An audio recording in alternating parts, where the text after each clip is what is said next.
All right, YouTube, top of the goddamn morning, because it don't matter what time of day it is, it's always top of the goddamn morning.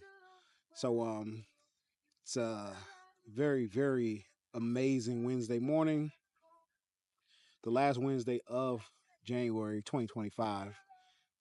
Today is the 29th, and it is 11 a.m. basically. And again, this is why I enjoy personally me being an entrepreneur. A lot of my clients are entrepreneurs, so this ain't nothing new to y'all. You watching this video, you might be an entrepreneur as well. You might be a dad. You might work remotely. You might be a dad where you have the option to work wherever you want. You ain't gotta fucking work from home, or you ain't got to go in the office. You might just be able to say, "Hey, look, I can log in. I can work wherever the fuck I want to work at." Right, and that's the biggest benefit of your occupation.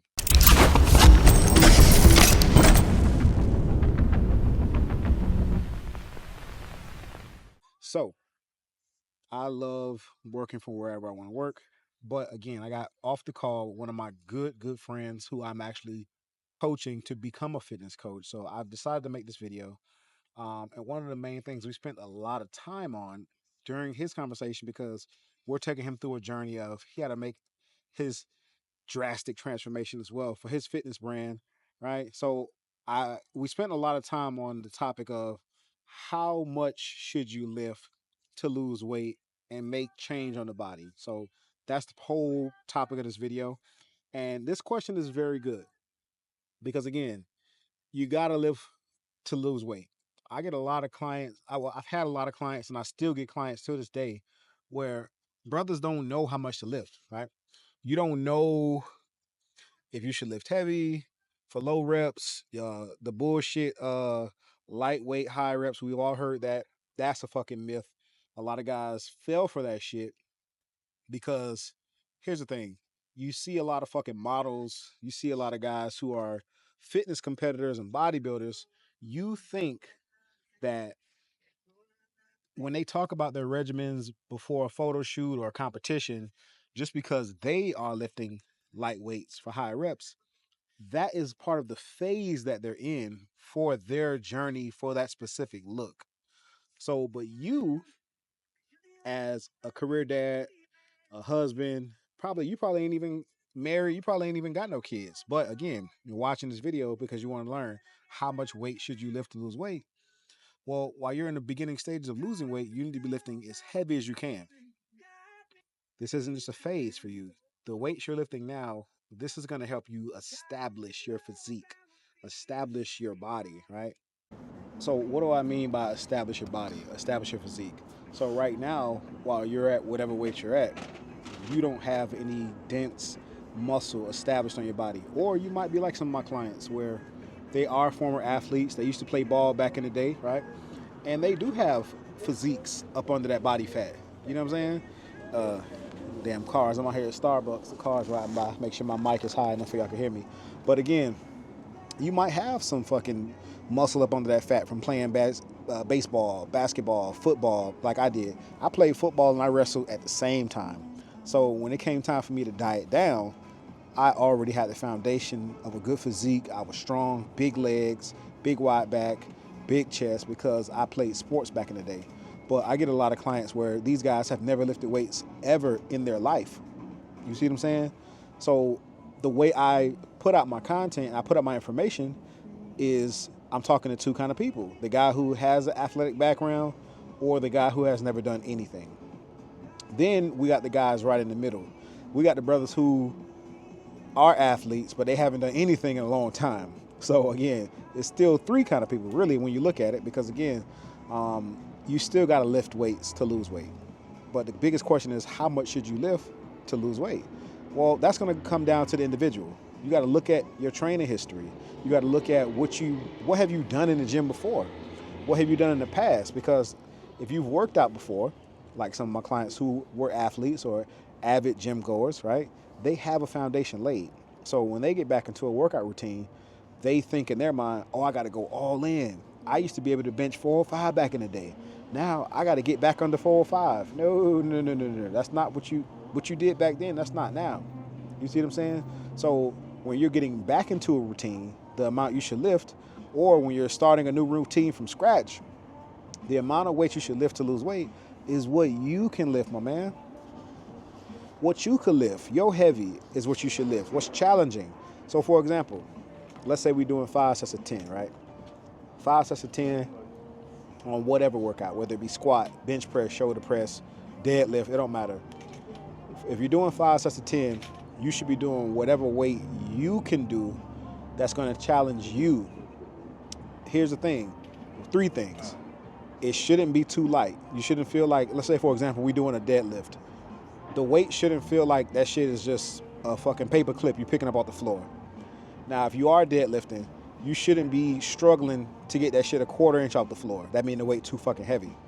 Then it's right in the middle. If you're deadlifting, and let's say, for example, you can get it up off the ground, put it back down, 10 repetitions. It was heavy, but it wasn't extreme.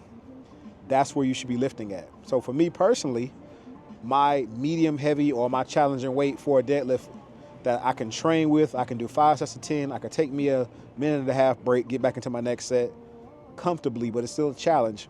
Anywhere between, and again, this is just me. You might not be anywhere near these numbers, or you might be further than these numbers. And I say that because I got clients, they deadlift more than me, and I'm the fucking coach, right?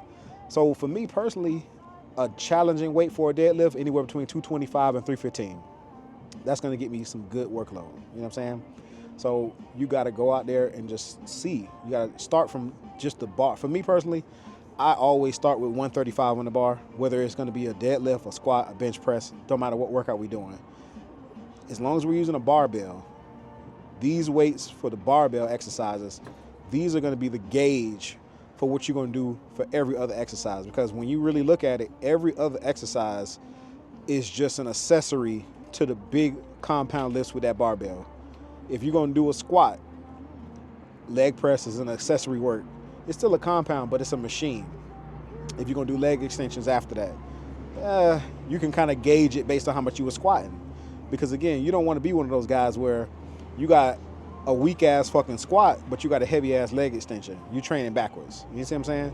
So if you're able to squat 225 for 10 reps, you should be able to go on the leg extension and easily do 150, 160 for, 10 repetitions. And that's how you want to gauge everything. If you can deadlift 225 for 10 sets of 10, throw some crazy number out there, you should definitely be able to go on a lat pull down and pull some good weight. So based on what you can do on your compound lifts, you're going to take those numbers and then go to your other accessory work like dumbbells, machines, and cables, and that's going to be your guide to how much you should be lifting. And the holy grail workout for most men is that bench press. Personally, me, I gauge everything off of what I can do on the incline. Incline is where the real money is. Shit. Let's take a little break. I don't want my tea to get cold fucking with y'all ass.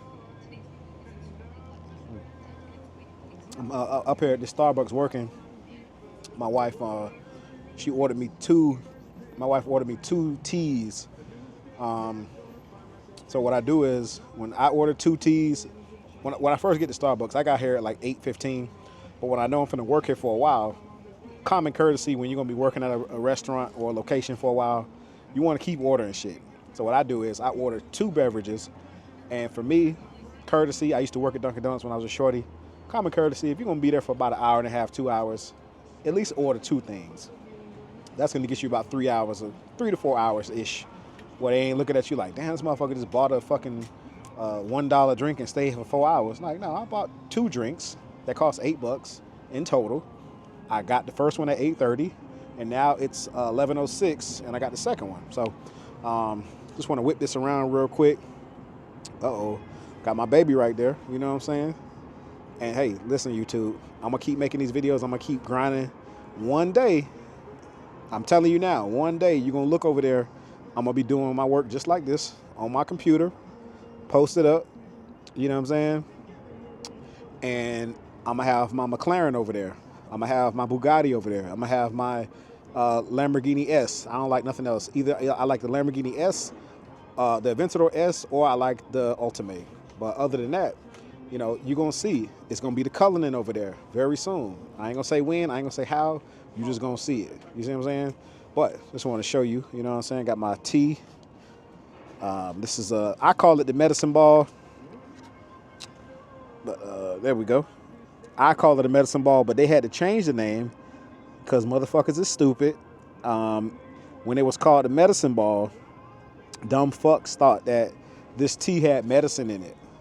So they was coming to Starbucks and they was ordering the shit, thinking that this tea had medicine in it because it was called a medicine ball. People are fucking dumb. So yeah, they had to change the name of the shit. So, anyways, quick little break. Well, let's get back on topic, right? Because again, how much weight you should lift, that's all going to be based on you. Don't let nobody discourage you in the gym. Go in the gym, lift what you can lift, focus on getting stronger. Progressive overload is the key. Let's say you go in the gym right now. Don't look around the gym and be like, oh, well, this motherfucker's in here. Don't see a motherfucker like me bench pressing me. I work out with 225. The best workout for me, let's say if I'm doing chest, I go to the incline bench first. I put 225 on that bitch as my working weight. I do 5 sets of 10. I flatten the bench down. I do 5 sets of 10 on flat bench. That's chest for me. I'm good. Like, don't look at a motherfucker like me. I'm working out with 225, 275 on the incline or the flat bench with no spot. Excuse me. I'm working out with no spot with ease because I've been doing this shit most of my life. And you get discouraged like, oh man, I can't do this because I ain't lifting as much as him. Or you get your ego involved and you go, well, he doing it, so I got to do it. Don't do that. Don't do it at all, right? Don't do that at all. What you need to do is go in there and say, listen, even if I got to start with fucking 165 on this bench, if you got to start with 185, 205, it don't matter. Go in the gym and do what you can do, bro. Because when you leave the gym, you still got your diet that you got to follow. You still got cardio to do. But over time, as you progress, let's say if you're only able to bench or deadlift or squat, let's just say 185 for all three of those exercises. Right now, we're in January 2025. Next month in February, if you can only deadlift, my bad, I got it on the fucking wobbly table. Let's say if you can only bench press, deadlift, and squat 185, and we're in January, right? You should be able to, by February, by the end of February, you should be benching with 195, 205, right? And then by March, you take that weight up. Let's say you could bench 225 by March, and you stick with 225 as your training weight from March all the way to May. By May, you should be able to train with like 250. And then as the year goes on, you'll be able to look back in December and say, hey, listen, in January, I was only able to bench 185. But we're in December now. I'm getting close to 275. That's phenomenal progress, damn near 100 pounds or more. If you stay consistent in the gym, you'll be able to do that in a year. If you stay consistent, if you take your ego out. You might be able to only curl the 20-pound dumbbells right now. But as you keep going to the gym and training, being consistent, progressively overloading the weight, those 20-pound dumbbells, by December, you should be able to curl the fucking 45s or 50s with ease for 5 sets of 10, 6 sets of 10, 6 sets of 12, 10 sets of 10, based on how much volume you're trying to do to reach your goal. But again, the amount of weight you need to lift as you lose weight, it needs to be challenging at the end of the day. Challenge yourself. Don't try to go too hard and lift something that you can't lift consistently, but don't try to be a fucking bitch and lift some light ass paperweights. That's not gonna get you nowhere. Lifting too heavy ain't gonna get you nowhere. Lifting too light ain't gonna get you nowhere. You wanna be right in the middle with weight that's gonna challenge you and push you to the next level. So I'm gonna go ahead and finish up my work, knock out my tea. It's 11 something right now. I gotta get my ass to the gym, take my time in the gym before I pick up my son. And I'll holler at you later, YouTube. If you like videos like this, right? If you want more of this content and you made it to this part of the video, leave a comment. Let me know if you like these kind of videos so that way I can know to keep making more. So I'll holler at you. All right, YouTube. End cutscene. It's lunchtime. Pre-workout meal before I go to the gym. It's 12:31. I'll probably be to the gym by 1:45. We got some Chipotle. You know what I'm saying? Chipotle bowl. This is white rice, pinto beans, double barbacoa. And we out here chilling. One of my favorite little gas stations to go to because they got the outdoor patio. So I can come out here, I can work, mind my fucking business. They got bomb ass Wi-Fi. Wi-Fi jumping out here. You think I'm doing a lot. My homeboys over there, they got the skillet. You see them? They got the skillet warming up the fajitas. They getting it in. But I come out here, I got my laptop plugged in right there. Do my goddamn work. And this is where I'm gonna sit here. I'm gonna finish my lunch and I'm gonna sit here and edit this here video. And I'm gonna upload the video right here. And then I'm gonna go to the gym. So all right, y'all. I'll holler at you. Deuces.